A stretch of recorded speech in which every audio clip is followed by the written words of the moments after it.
2 ముద్దు, 3 వద్దు. ఎన్నికల పొత్తులపై జనాభిప్రాయం. టీడీపీ జనసేన పొత్తుకు మాత్రమే అధిక సంఖ్యాకులు ఆమోదం. బీజేపీ కూడా కలిస్తే సీట్లు తగ్గే అవకాశం.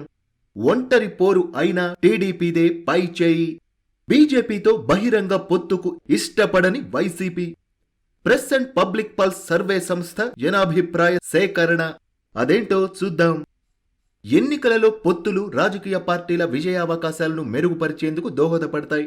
రానున్న ఎన్నికలకు సంబంధించి ఆంధ్రప్రదేశ్లో అందరికంటే ముందుగా తెలుగుదేశం, జనసేన పార్టీల మధ్య పొత్తు కుదిరింది. వీరిద్దరి కూటమిలో బీజేపీ సైతం చేరేందుకు రంగం సిద్ధమైంది. ఈ నేపథ్యంలో పలు సంస్థలు పొత్తులపై ప్రత్యేకంగా సర్వే నిర్వహించాయి. దాదాపు అన్ని సర్వే సంస్థలు తెలుగుదేశం పార్టీకే విజయావకాశాలు ఉన్నాయని కుండ బద్దలు కొట్టాయి. అయితే ప్రెస్ అండ్ పీపుల్స్ పల్స్ అనే సంస్థ నిర్వహించిన సర్వేలో ఫలితాలు ఆసక్తి కలిగిస్తున్నాయి. ఆ సంస్థ సర్వే ఫలితాలు బుధవారం సామాజిక మాధ్యమాలలో హల్చల్ చేశాయి. జనవరి 20 నుంచి ఫిబ్రవరి 10వ తేదీల మధ్యలో దాదాపు 17,500 మంది నుంచి అభిప్రాయ సేకరణ జరిపినట్టు ఆ సంస్థ వెల్లడించింది. అభిప్రాయ సేకరణ జరిపిన వారిలో 18 నుంచి 65 సంవత్సరాల వయసున్న వారున్నట్టు తెలిపింది. వారిలో ప్రభుత్వ పథకాల లబ్ధిదారులు, యువత, నిరుద్యోగులు, రైతులు, గృహిణులు, ప్రభుత్వ, ప్రైవేటు సంస్థల ఉద్యోగులు తదితర అన్ని వర్గాల ప్రజలు ఉన్నట్టు వివరించారు.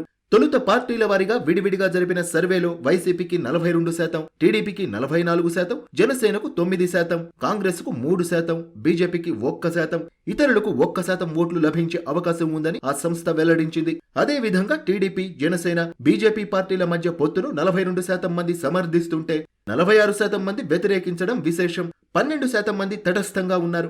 అదే విధంగా టీడీపీతో బీజేపీ పొత్తు పెట్టుకుంటే మైనార్టీలలో 32% మంది మాత్రమే ఓటు వేయనున్నట్టు తెలిపారు. మరో 48% మంది మైనార్టీలు ఓటు వేయమని పేర్కొన్నారు. మరో 20% మంది తటస్థంగా ఉన్నారు. అదే విధంగా పవన్ కళ్యాణ్ కు సీఎం పదవి ఇవ్వాలని 32% మంది సానుకూలంగా స్పందిస్తే 56% మంది అవసరం లేదని అభిప్రాయపడ్డారు. మరో 12% మంది ఏ విషయం చెప్పలేమన్నారు. ఒక్కటే రాజధానిని 54% మంది, 3 రాజధానులను 40% మంది సమర్థించారు. మరో 6% మంది తటస్థంగా ఉన్నారు. షర్మిల కారణంగా కాంగ్రెస్ పార్టీ గ్రాఫ్ పెరుగుతుంది అని 66% మంది అభిప్రాయపడ్డారు. మరో 23% మంది లేదని చెప్పారు. 11% మంది అభిప్రాయాన్ని చెప్పలేదు. చంద్రబాబు ముఖ్యమంత్రి కావాలని 45% మంది, జగన్ సీఎంగా ఉండాలని 38% మంది, పవన్ కళ్యాణ్ సీఎం కావాలని 12%, షర్మిల కావాలని 3%, పురంధరేశ్వరి కావాలని 2% మంది కోరుకుంటున్నట్టు ఆ సర్వే నివేదిక వెల్లడించింది. టీడీపీ ఒంటరిగా పోటీ చేస్తే 112 స్థానాలు, జనసేనతో కలిపి పోటీ చేస్తే 135 స్థానాలు, జనసేన బీజేపీలతో కలిసి పోటీ చేస్తే 110 స్థానాలు లభిస్తాయని సర్వేలో అభిప్రాయాలు వ్యక్తమైనట్టు ఆ నివేదికలో వివరించారు. అదే విధంగా టీడీపీ ఒంటరిగా పోటీ చేస్తే వైసీపీకి 56 స్థానాలు, జనసేనకు 3, ఇతరులకు 4 స్థానాలు లభించే అవకాశం ఉందని సర్వే నివేదిక వెల్లడించింది. టీడీపీ, జనసేన పార్టీలు కలిసి పోటీ చేస్తే వైసీపీకి 35, కాంగ్రెస్ కు 3, బీజేపీకి 2 స్థానాలు లభించే అవకాశం ఉందని తెలిపారు.